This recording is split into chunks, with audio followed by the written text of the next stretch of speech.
All right, excellent afternoon to all those who are watching me across the state in Nigeria. Africa is visible in our clothes, in our music, in our festivals, and our language. Culture is really loud. Culture is celebrated, and culture is everywhere. But here is the real question that I'm bringing to fall today. Are we truly living it or just performing it? From Ankara that I'm wearing today on runways to festivals like LISABI events and EGBALIGANZA, to social media redefining identity. What we see is culture on display, but what are we actually at? Well, how will I say that? But what we must ask is it still culture, or has it come to a place where it has become performance? Today on Real Talk with Kike, I will go beyond fashion and festivals, just to examine the identity of the culture. Again, I welcome you to another interesting edition of Real Talk with Kike. I remain your convener, your chief host, your executive producer. I have very many caps on this platform. My name remains Kike Lomo Atanda-Owo Abati. I think it's important for us to hear what on this day initial segment asks for. So when I return, I give my 2 cents on it. Please stay with me. I'll be right back.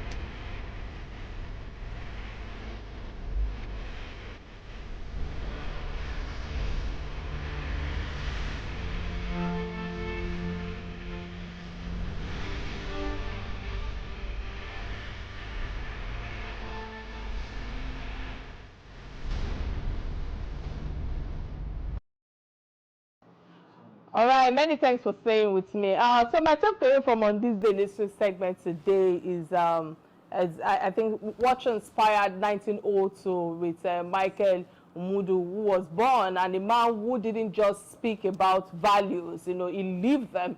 He led movements, stood for workers, and changed or shaped a lot of changes that we see today through his action. And today, the reminder of all of this is simple. Identity is not what you say, it's what you live, how you live. Let's get a word, from all of this and look for how we can, incorporate it into our lifestyle. I think that's my takeaway from on this day history segment today. All right, let's go on a quick break to get a word from my sponsors, those who have put me on this platform. And when I return, we'll dive straight to the issue at hand. Please stay with me.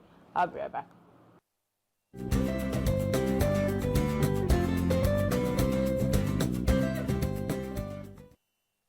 Many thanks for staying with me. Let's get straight to the issue at hand, because culture today is visible, but visibility is not the same as authenticity. And identity for performance is the conversation that I want to, put a lot of concentration or elaborate on. Are we living African culture or just wearing it? This is the question that I will be asking, or this is one of the questions rather I will be asking today. And across Nigeria, especially within Yoruba culture, we see a strong culture presence, from the OJUDE festival to the LISABI festival to the EGBALIGANZA to traditional fashion evolving into global statements. Culture is being showcased, but here is the tension. Are we preserving culture, or are we commercializing it?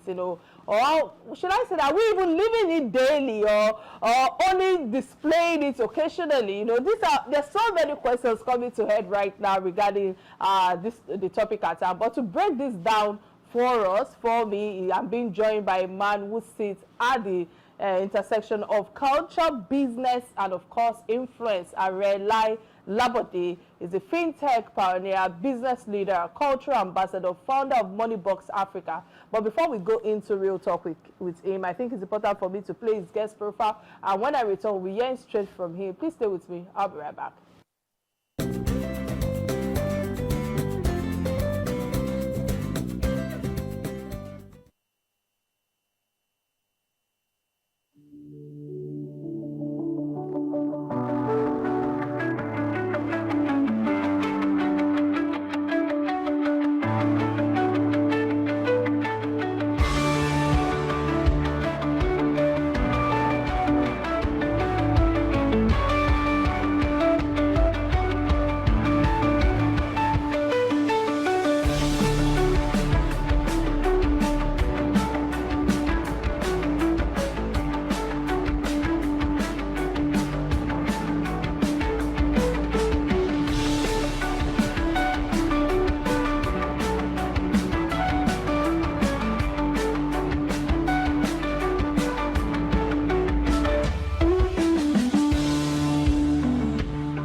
All right, many thanks for staying with me. Let me use this medium to quickly usher in my guest, Aare Labode. It's a pleasure to have you on Real Talk with Kike today. I think before I ask you certain questions, because I know that I've asked certain questions to open the show, but let me ask you. You're such a good-looking man, if I'm allowed to say that, guys. Am I allowed to say that? Because quite a number of my staff have been saying, oh my God, man, have you seen him on sessions? Have you whatever? And really, you're a good-looking man. And I must ask you, how do you deal with compliments and the other gender? Let's start from there. I think it's part of culture as well, especially with the black people that like to marry new wives. I know you're not part of it. What's your take on that? Let me thank you for having me in the first place. And I'm very happy to be on your show. Well, I have one quote that says that humility is a higher form of pride. So you see Egba men are generally very good looking, and we have this thing about being able to take it and also be able to give it back. You look very beautiful yourself. Thank you, and I hope discipline is part of the humility. Let me help you add that to. By the way, moving on to the main conversation at hand, I used a lot of adjectives to open the show earlier, so I want us to start our conversation from there, because culture today is highly visible, many thanks to technology, and in fashion, in festivals, like I've mentioned earlier, and global showcases, but beyond that visibility now is what I want to concentrate on. Are we genuinely living that African culture as a system of values and identity, and probably discipline, like I said earlier, or are we just increasingly performing? When I say performing, I'm talking about recognition and relevance. Many times we want to wear the elegant African wear and all of that, so that as we enter, people will say, oh, it's Wale Day, and the lights and all of that. What's your take on this? Let's start the conversation from there. First of all, I want to say that this is one of the smartest questions I've received, and I've received quite a few around the place. Beyond the paparazzi, beyond looking so great. We know how to look great. That's fine. But then, when we say the culture, when we say the values, are we really living it? I mean, it's such a brilliant one.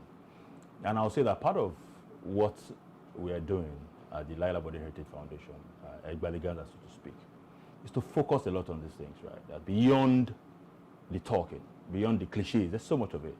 There's something that we say at Egba meji won ki jira won niyan, because that means Egbas can really come together. That's what it really means.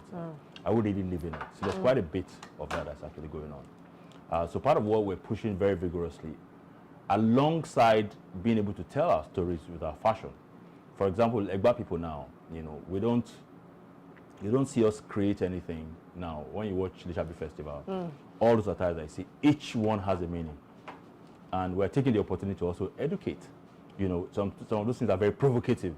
Then people go, then we say, look at what it actually means. So there's a way to actually educate, tell the story, and bring the values into it. So we're not living it as much as we're wearing it. I want to agree with you. Yeah. Hence the work that needs to be done very consciously. We have something called the Egba Global Diplomacy. You will see that, it is unprecedented that you have so many countries, come to a festival in Nigeria to pay homage, and to celebrate a hero whose values we're actually celebrating. It's very deliberate. So you see all of those diplomats, I'm not talking about representatives, diplomats from so many countries in Europe, in America, Asia and the likes that were there. We made them wear our attires. The combined age of the attires they were wearing is about 3,000 years. So we're very deliberate about it. And also for them to see what values are we celebrating. We have to tell them about it and how we can actually really connect these values. Many thanks for that insight, right? And for keeping it real, because really you have emphasized that we are not living it as much as we're wearing it. Yes. And when we look around, we see a lot of agbadas, we see a lot of, adherents. It's because of you I had to dress like this, because I needed to match with it. We see a lot of ankaras, we see a lot of ashoke, we see beads, strong cultural expression everywhere with our fashion. But at what point does culture, shift from being a lived experience from, that shapes our behavior and worldview, because to becoming a curated, you know, aesthetics that is consumed all over the world in terms of display and detached from it originally, you know, in a way that we can be adding value. We've seen the likes of even Beyonce, you know, wearing all our dress and geles and all of that. So how do we detach from it in a way that bring originality to the meaning of value? Okay, so there are several aspects to it, right? I also happen to be the president of the Confederation of African Fashion, you know, and my job, you know, is for Africa, really. But it's the foundation that I've brought to it, which is from EGBA land. Understanding that, okay, EGBAs were very sophisticated, you know, but then are we individual champions? How much of that are we really passing on to the next generation? So part of what we needed to understand first is we must be deliberate about connecting the next generation to it, the Gen Zs. For example, when you hear EGBALIGANZA, it's not actually EGBALIGANZA, it's EGBALIGANZA. It's a Yoruba thing. EGBALIGANZA. EGBALIGANZA. Okay. But it's because of the Gen Zs we made it Ganza, so that they can flow with it and they can connect to it. To say, okay, you know what? It's not just this dressing. There's a story behind each of them, right? And these are the values that are attached to it. Now, that's one side. There's also the economic side. The global cultural economy is about $500 billion. What portion of that should we have? How does that connect to tourism? So what the EGBAs have done is to take leadership and to say that the values that we propagate in Ogun State, in Abeokuta, about LISABI, about Shudeke, about Obasanjo, about Kabisi Alake, you know, and all of that. What are those values that we actually want to share with the rest of the world? Hence the creation of the EGBA global diplomacy. Those values are the real things that we're actually pushing forward. Now, let me bring it to the economy, the local economy, because if you cannot create prosperity out of it for the people, there's something missing from it. You cannot really sustain it. And sustainability is a big deal in everything that you actually do. So part of what we've done is to say, you know what, while we want to show the pride of the EGBAs by creating, what I'm wearing is called Abeti Oja. Like the Oyos have created Abeti Aja, the EGBAs have created Abeti Oja for the rest of the world. Now, these two knots have a meaning. Before you can wear these two knots, it means that you must have the discipline to know that you must be an EGBA chief. That title given by Kabisi Alake. Now, if you tie one knot, that means you are a chief of a township. You must have that discipline. We're passing a message. Do not tie the two knots if you are not X.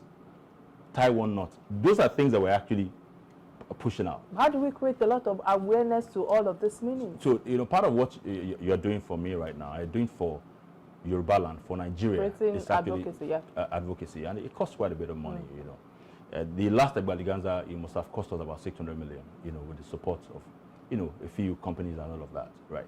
But then it is not just the attires, it's the message that's been passed.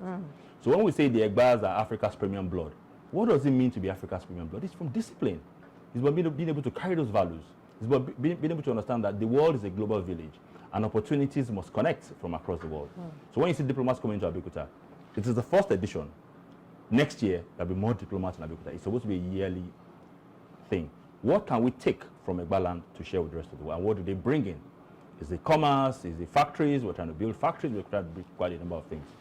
And let me also give you this, and this is the most important thing. We must start to share these things very early in the day. So while the older generation are wondering what exactly are we going to do, we're saying, hey, your time is not gone yet. There's a lot you can still give back. And then for parents who are just beginning to groom their children, there's something they can actually catch on to early. So we're creating such programs that ultimately impact our values, the way we share them, that impacts our economy. And of course, the African pride is a thing that we all must carry in a very high way. This is how I travel around the world. People have asked me, like, are you going to a party every day? I say, yeah, every day is a party. Every day is a runway. You know, I'm in New York, I'm in London, I'm in Paris. I'm dressed like these people queue up to take pictures. I'm able to share that. It's not enough to just say how beautiful this attire is. It is that there's something that we can offer the world. A fantastic insight, Friday. And I must say that it's not just the fact that you are good looking. You are very intelligent, very articulate, which I feel that many times when you think about I'm sorry to the Egba people or to Ogun State people or Abeokuta people generally. Many times, I just want to keep it real. They always assume that they are illiterate. I don't know if you understand what I'm saying. Wow.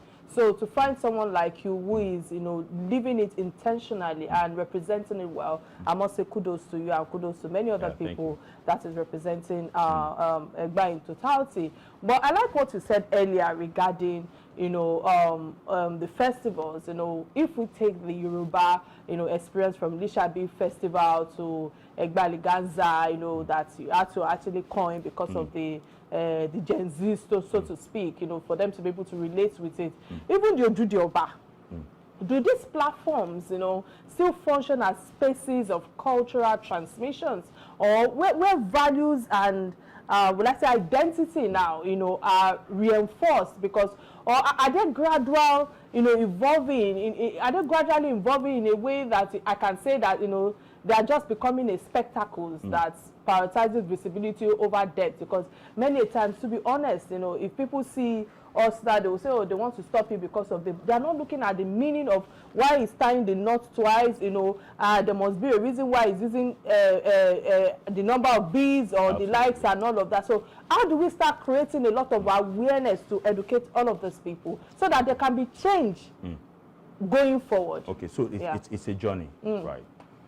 We hosted the Honorable Minister of Arts, Culture, Tourism and Creative Economy last year in Abeokuta, as a build-up to what happened in 2026, right? And we also, of course, as the Aare of Egbaland, I had to take the leave of my KBC to also follow the Honorable Minister to OJUDE last year. We had dressed her up in Abeokuta, and her crew, and this is the Minister of Arts and Culture, for God's sake. And we went off to Ijebu. Now, I'll tell you that the Ijebus have done some very, very brilliant things. They may not have taken it to the point where we're explaining all of this story, because there's quite a bit of Regbe itself is very good because it's about unity. So I've been able to come together and you see the beautiful colors in Ijebu. They are masters of it. Of course, the Egbas seem to, we seem to have taken it to the next level. But the point is that the exposure that the Ijebus have given to their festival, to the OJUDE itself, is very inspiring. So it is that they have created a platform that things can be built upon it. So part of our advocacy, is beyond, of course, Egbaland, is across the country. It is that those platforms, with the kind of attention that has come, must be used to express these things in more meaningful ways, which is where the Egbas are taking the lead. That it's not for us to dress so good and look so nice. It is that what are we propagating? Are these things actually touching the local economy? Are people actually beginning to behave even better? Are people being able to expose the most beautiful things about the culture to the rest of the world? So the opportunity there for OJUDE, because they have the attention already. It's one of those festivals today that you can say, oh, if you want to talk about festival, you will talk about OJUDE. Of course, you're going to talk about EGBALIGANZA. Of course, you talk about LISABI Festival. Because EGBALIGANZA actually came, as a creative engine inside LISABI Festival. Of course, people expect it to become a festival of its own so that the youth can do much more. But then it's really about celebration of our culture and how they will take it to the next level. So the opportunity is definitely there. And I'm sure the Ijebus are listening, they are watching, and the Ijebus they are very united. I'm sure they will do much more as OJUDE comes to the fore. Absolutely, because what even my own club, my own association, what we did was, very, very extraordinary. Yes. In the sense that having umbrella, I belong to what's it called? What's the name of my group? I can't believe that because escaped by that. Impeccable ladies of this LISABI events and all of that. And our leader is Honorable Titi Oseni, and it was actually and a you beautiful. Saw her EGBALIGANZA. I saw everything. It was beautiful. It was really beautiful. But moving away from all that you've said thus far, because there are things that you mentioned earlier that I really want to go back to, which is the commerce that you said, because culture has now become an economic force driving fashion, events, like you said earlier, branding, global attention. Absolutely. And I must ask you, in your own view, does this commercial value, strengthen cultural preservation by making it more relevant now? Because I know that there's you know, there's visibility right now, but more relevance? Or does it just risk reducing, you know, culture to a product where there's a meaning to sacrifice for market appeal and all of that? Because when you look at the LISABI event itself, you know, there are a lot of commercial products going on. I'm not saying it's bad. Even me, I've already said that come next year, yes, I must make money from that traffic, that human traffic that I saw out there. But how do we move forward from that? That's my first question to you. And then there is this younger generation. You know, they are engaging culture, but largely through digital platforms. How has not just digital platforms alone, even in fashion, you know, and trends. You know, I like Absolutely. The fact that when, you know, tweaking the name, you actually brought them to mind, you know, just to elevate it to another level. So the question is, are they connecting to culture as a system of knowledge and identity, or are they just interacting with it on the surface level, to just say without, you know, just for the fashion side, without fully understanding the depth and responsibility that comes with it? Because as an associate of EGBA, I feel that it comes with a lot of responsibility. You must be an homology to the letter. Absolutely. What's your take on all of these questions? So let me say that. Let me give you an example around some of the designs and how it connects to these values that we're pushing down to you guys. You know, our tribal marks are disappearing. Yes. Right. So we created something called Agbada-Onipele. Agbada-Onipele. Meaning that you can now wear Agbada. You know, of course, we've created new types of Agbadas, you know, where you can see some very interesting plates on it. But now the tribal marks are now on the Agbada. If you saw Olowu, Kabisi Olowu of Owu that day, you see him wearing that green, that beautiful green attire, you know, and then his cap is called Akabaoye, which is the ladder of knowledge, which that means the Olowu can go to God to get the wisdom and bring it down to the people. So those caps, they have meanings, right? Then the Agbada has the Pele that you Igbas actually wear. Now, the young people that found about, oh wow, this is the meaning of this, they are asking, how can I make it? And we say, hey, well, we can make it here. Say, no, we can make it in Abeokuta because we have also brought the tailors, the local tailors. Now, the tailors that are making it are also passing the information on. So there's preservation, and there's identity, and there's the economics. You can see what it is. You're preserving those tribal marks because they're no longer on faces. They are now on clothes, right? And there's identity because that identity is not lost. And then there's the economics for those tailors who are actually making those attires. Now, the kind of creativity that we have seen now in Abeokuta, so part of what we did for EGBALIGANZA, we say, okay, the cap for the festival is EGBALIGANZA, also known as Fila Okukenu. What does it mean? So we're telling the meanings. So when you're wearing it, it's in your mind that you're actually wearing something that carries the values of the Kabiyesi, who is a gentleman, who is the man that loves the Egba land, who is the man that wants to sacrifice for Egba land. Can you make sacrifices? So it's not just for you to wear it, you must carry it. Your Agbada that has the Kwele, that means you're actually wearing tribal marks on your body. Your Kembe, Kembe, Okukenu, why is your Kembe? So each of those things really matter. And it's a journey, and we don't need to rush it. That journey is that we're very deliberate about how we're going about it. And the number of people that we're inspiring. This morning, around 6:30, I got a call from the UK about 4 young Egba people, you know, who are asking, what can they do next year? How they want to be part of this. They want to be part of this. They want to do this.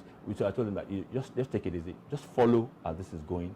You must understand the responsibility that comes with being a part of this Egba global diplomacy, EGBALIGANZA, and of course, the values that I want to share about LISABI himself. Many thanks for being a great ambassador of that. Well, let's go on a quick break. When we return, the conversation will continue. Please stay with me. I'll be right back. This is Real Talk with Kike.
All right, many thanks for staying with me. If you are just tuning in, this is Real Talk with Kike, and I've been able to establish what the culture means and the visibility of culture. Now, I want to go a bit deeper into what it really means for us all, so that we can actually wear it every day, not just a one-off thing. So let me use this medium to quickly open the phone lines for those who would like to be part of this conversation. The number is showing on your screen right now, and of course I'm streaming live on my Facebook page and of course on Silverbird page, both on Real Talk with Kike and on Silverbird platform. And please remember to subscribe to my YouTube page, Real Talk with Kike. Again, I must say many thanks for all that you have shared thus far. So with all that you have shared, you know, this, I don't know, it's like there's an appearance, I don't know how to reconstruct this question coming to mind right now in terms of the growing disconnect between the inherited cultural values and temporary lifestyle choices. Are we gradually abandoning, you know, the behavioral curve, the culture? And the reason why I'm talking about this is when I look at it from the angle of discipline, when I look at it from the angle of respect, when I look at it from the communal identity while preserving only the visible expression. They said the village raises the children. In the world that we live in now, in the time, parents don't want anybody to touch the children. Again, when you look at when it comes to respect, you know, the Gen Zs of today do not know where to draw the line. You know, they could see you and just address you by your first name.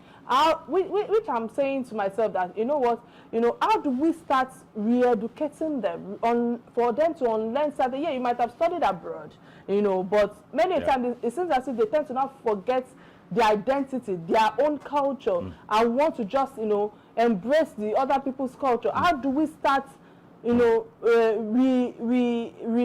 helping this youth of today to unlearn, maybe that's the word now, some of these things so that they do not lose their identity? You see, it's a science, really, because there's a reality of the times, you know. You just said something now, somebody sees you and, you know, he almost wants to call you by your first name, you know, and you were wondering, she won't call Elaine and all of that. No, I'm not that nice, so I'm quick to correct them. So you've not got the moral right to address you by my first name. So the thing is, some people are able to do that. Yeah. Some people will just go quiet and they withdraw. Just withdraw and just walk away. That is why we must be able to connect this thing in a way that is really smart. Yeah. That is a science. You've thought about it. That's okay. How do I let this guy know that, you know? Because some of them don't even realize it. It's not like they're being bad, you know. Now, when you are engaging a young person who has taken, I'm now such an ambassador of my culture, you made that cool. That's why you can say that.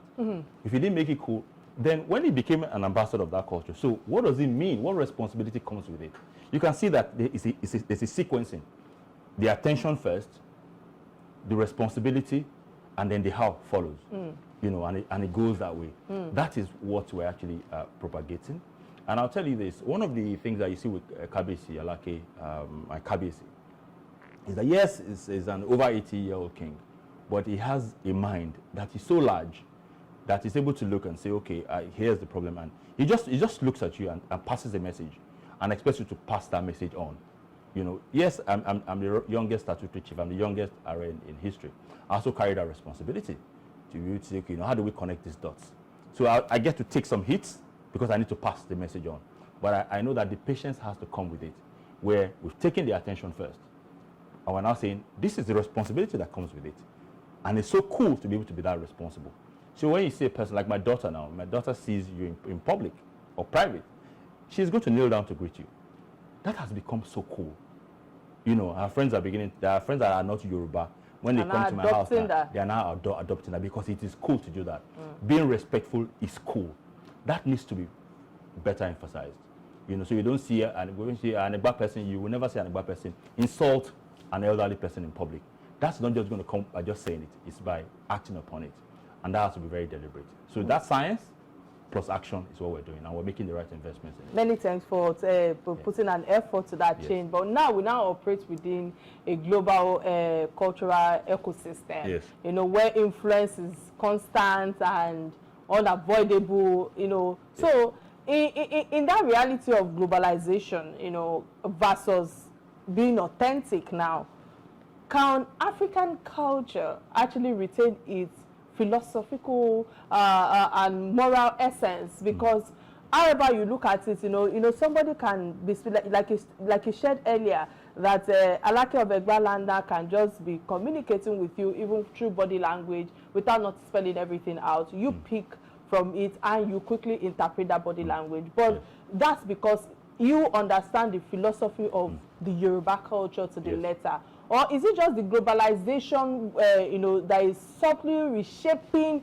it into something, that have not become performance and diluted, and some people will not actually pay attention to that thing that you are paying attention. And I like the fact that you can make a reference to your daughter, trying to, imbibe some of these, greetings in culture and the likes and all of that, which I must say that actually gives people access. People do not understand that your appearance, how you greet, how you approach people can give you further access and maintain that door to constantly be open for you. So how do we educate people? How do we differentiate the cultural, the philosophical angle of this and the cultural angle in terms of, the value? So they go hand in hand, right? So let me give you a sneak preview to some of the projects we're actually working on. Where you see a Davido and you see him with older people, what does it do? It prostrates. He goes down. Yeah. So we're actually doing some analysis on celebrities that are very respectful and showing them the reason behind that respectfulness and telling the story, how cool it is. Now imagine the fans of Davido. Because that's their mentors anyways. Yes, getting this message that way, explaining the reason why Davido had to do that. During about 2 or 3 years ago, we were at, myself and David were on the show for Runway for Ugomonye, my very good friend, right? And, of course, I'm older than Davido, you will see his body language, the expression of respect, even to a person that I'm barely 50, I'm going to be 50 just in a month away. The level of respect, the importance of people that are 60, 70, the way he actually does. We have to be able to tell that story. That's an opportunity to tell a story. And it's not the only one. You see WizKid also. You see a number of those people that a lot of people follow. And we're telling the story of how. So these are things that, that's why I said it's a science. And you need to understand the psychology of those. So when you're looking at Yoruba philosophy now, there are many proverbs that people don't even understand the meaning in English. So we're taking those proverbs and connecting it to those celebrities and passing it on to the Gen Zs and the likes. So there's something actually going on. This shift, we predict at the Labode Foundation that in about 10 years, the impact will be much bigger because there's a deliberateness that we're bringing to it, that connects with that next generation. But Igba, every time when we die and go to heaven, God give us long life, God is going to ask that while you had a responsibility to preserve the cultural heritage and philosophy, what did you do in your own time? So being able to connect those. So when you see a Kembe that has some kind of plates inside it, what are you really saying? And how are you passing that message on? That reality is what is actually happening. I think this leads me to my next question, because I believe that our culture was once transferred through family system, reinforced by institution and lived within the communities, So my question right now with what you have shared thus far and all of that is culture versus responsibilities. I know you've emphasized on responsibility through the culture, but in today's fragmented society, who now carries that primary responsibility for cultural preservation, however we look at it, and more importantly is how is anyone actually holding people accountable? Are we truly holding ourselves accountable? No matter how much you look at the political aspect of our country today, I feel that it starts from the foundation, it starts from the home front, the family. How do we start holding people accountable in a way that would change the leadership of what we expect from each and every one of those people? So I'll say the first thing is deliberateness. Intentionality. It's such a big deal. And then patience. Of course, I'm not such an old guy. I can also get very angry. But then I realized very early that the patience that you bring on board actually helps to propagate these things, So I'll give you an example, right? With one of the hats I was wearing for the festival, right? So you see a bronze helmet, and that caused a lot of controversy. Right, with the wings in the sky, and people wonder, this looks like Sparta. This, what is Aare wearing? Now, while this may have come from a small group of people who were deliberate about attacking it. You know, it was a small group of people. But then when you're wearing something white and some oil drops on it, people are going to see that drop. But you know, for us to sit back and see how the world will actually respond to it, and you see a lot of people defending. People started digging into their great-grandfathers' old pictures, started bringing them out and educating. So that process, you have to also let it, you know, express itself.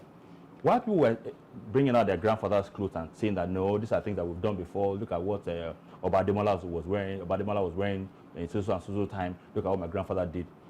A lot of them did not even realize the details of that. We're just sharing it now. We also have to wait a little bit to see how. You can see that we're being intentional about it, educating. It seemed, oh, so grand, it's beautiful. Somebody says, is it Egba? But you're telling a story with it. That generation that we're talking about, this Gen Zs that we're talking about, what they will carry to, please, let's be conscious of what they are carrying to the next generation. And that's the fight that we must fight right now. And I can tell you that the future is very bright with it, especially that in the collection that we have of celebrities and some older people, what they have done, even some of them don't even realize what they have done. We're now going to be showcasing it to the rest of the world that this is how it must impact how we behave and how we engage going forward. All right, many thanks for all that you have shared thus far. We'll go on a quick break to get a word from my sponsors. When I return, we'll move to the last segment of the show. Please stay with me. I'll be right back. This is Real Talk with Kike.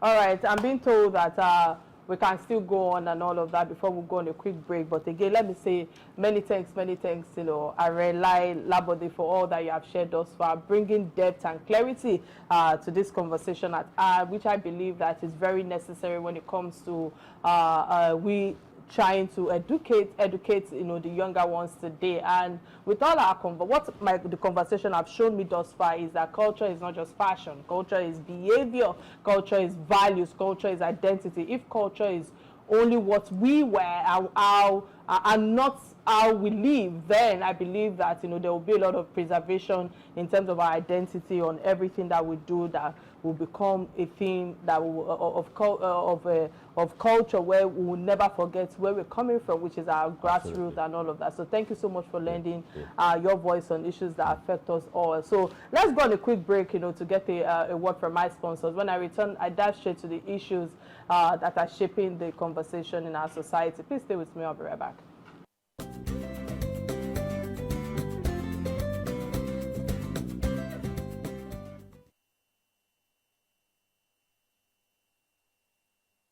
All right, many thanks for staying with me, and I'm moving to the last segment of the show. This is where I have an opinion as a host, you know, and my first trending story that I will be taking today is the rebranding of Jonathan for presidency in 2027. Honestly, guys, when politicians speak, sometimes I just laugh and wonder. I wonder and I begin to just, you know, see lies that comes out of their mouths, because I don't know why they do that, but I believe that that's just politics. That's just how they believe that they want to sway the minds of the people towards what they want to achieve, their goals, their strategic, you know, interests. But then again, you know, it's a shame that at this point in time, when we are within 10 months away from 2027 polls, you know, we don't have credible candidates for 2027 coming up from reputable parties. You know, it's a big shame on us, and I must emphasize on that. You know, where are the critics of this government is the question I'm asking in pain. Couldn't they have presented a credible candidate to this? You know, I'm not saying they should displace President Bola Ahmed Tinubu from power, but what is the ADC of Atiku, Peter Obi, and the rest, you know, willing to give Nigeria? Because I just want to keep it real as much as I can. Because with that being said, I had a number of, you know, talking points from what the politicians were saying. First and foremost, you know, let me have this clarity.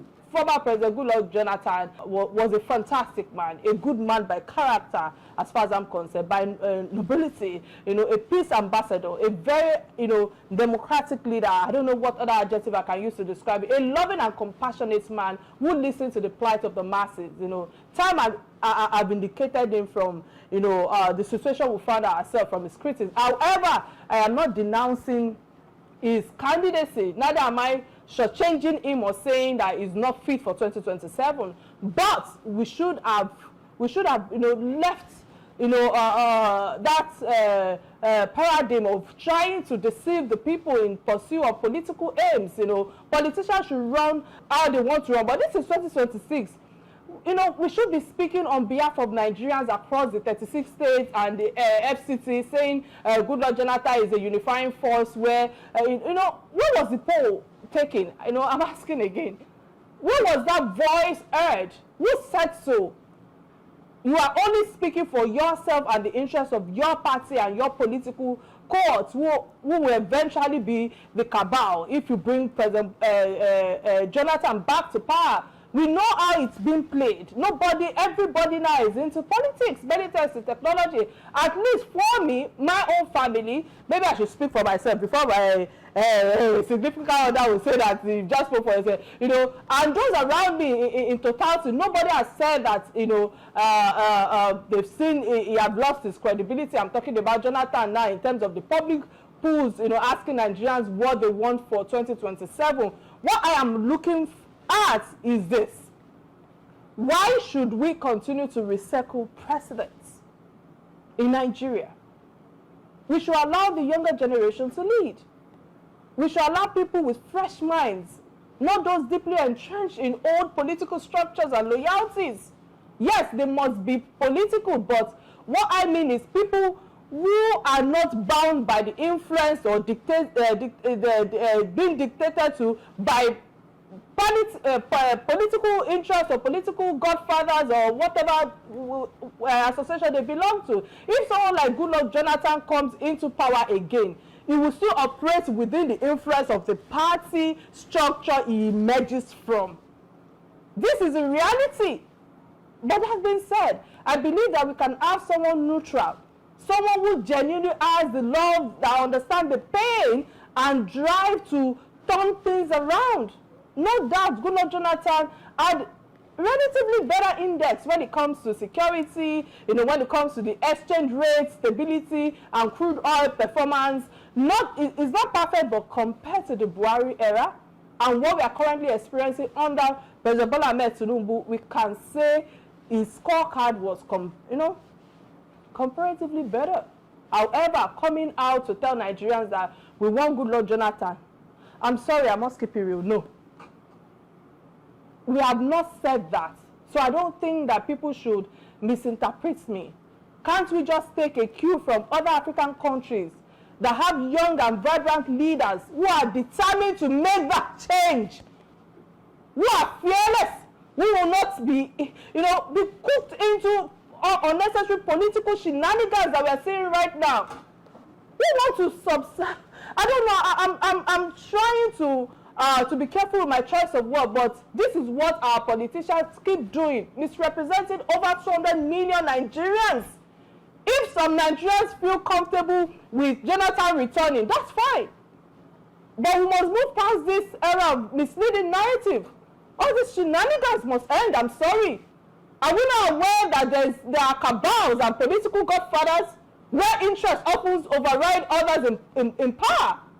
Their influence shapes what we see today, the struggle that we're going through, the challenges that we are all facing daily. That is my point. Nigerians are lamenting because of insecurity, high food prices, economic hardship, unemployment, and many more. But we are not lamenting because Goodluck Jonathan is some messiah that must return. I'm sorry, he's not the messiah. Let's not mislead or misrepresent Nigerians. That's my take. I don't want anybody to run commentary in my ears. I must keep this real as much as I can. Please, what's your take on this? Well, I think government is always a continuum. I think every president that has ruled Nigeria has had good intentions. I think the president of the country today really has good intentions. It's a tough country to lead, and I can assure you from the position where I sit, where I see leaders, there's quite a bit that this government has done. There's a lot, President Jonathan did. There's a lot President Obasanjo did. I'm a big fan. And I can assure you that the president of the country today, it's a tough job. And I can only say that Nigerians will get their right to vote, and they will have a right to make the choice. Yeah, it's a tough job, I understand. And I know that reforms are not easy when it comes to change. But I just feel that We deserve better in our country, Nigeria. When we look at the, other presidents, even Ghana beside us, they've done better in terms of electricity alone. So I'm asking, why are we still struggling? And which leads to my second trending story is about discourse, profiting, the minister considering governorship and Nigeria bearing the brunt of collapsing national grid. And really, my take on this also, honestly, the situation exposes one of the biggest contradictions in our system in Nigeria. One-on-one, electricity distribution companies are declaring hundreds of billions in revenue monthly. Yet Nigerians are living with persistent blackouts, poor supply, estimated billing for services, not even rendered. In my own home, we spend 4 million, 5 million naira on PSN monthly. This is where the problem lies, because of a sector that is not generating the level of revenue. There should be direct correlation between income and services delivery. There should be visibility or visible improvements in grid stability, in power availability. But what we see instead is stagnation. Yes, I understand that discoms do not keep all the money as profits. They remit it to other players in the value chain. But that does not excuse the consumer experience, which remains extremely poor. This is not just about power issue. It's an economic crisis. Power is the backbone of productivity, innovation, name it, and industrial growth. Earlier when you were talking about commerce and factory. It is power that we need. I can't count the amount of times the national grid has collapsed. Only this year, I handled this topic on this platform. So when electricity falls, everything falls. Businesses shut down. Cost rises. Inflation worsens. And then we come to leadership. The conversation around the Minister of Power, Mr. Atanda-Owo, even consider political ambition while the sector still struggles, raises serious concerns for me. And I'm wondering, what kind of people are we putting in the corridor of power? Is the priority and accountability misplaced? Nigeria cannot continue like this. A deregulated sector should deliver efficiency, competition and improvement, not a situation where operators earn more and citizens suffer more at the end of the day. The question is very simple, which I want people to ponder on. Who is the system really working for? The investors or the Nigerian people? It's unfortunate that I'm Nigerian, even though I have two passports. Unfortunately, I cannot get your thoughts on this because they started running commentary in my ears and they've been giving me signs that I need to go. But I must say many thanks, Aare, Labode, for taking time to do this with me. And I wish you the very best as you continue to lend your voice for the people of EGBALIGANZA and Nigeria as a whole. Thank you so much for creating time to do this. Thank you. My name remains Atanda-Owo about it. Many thanks for watching. Please stay safe and bye now.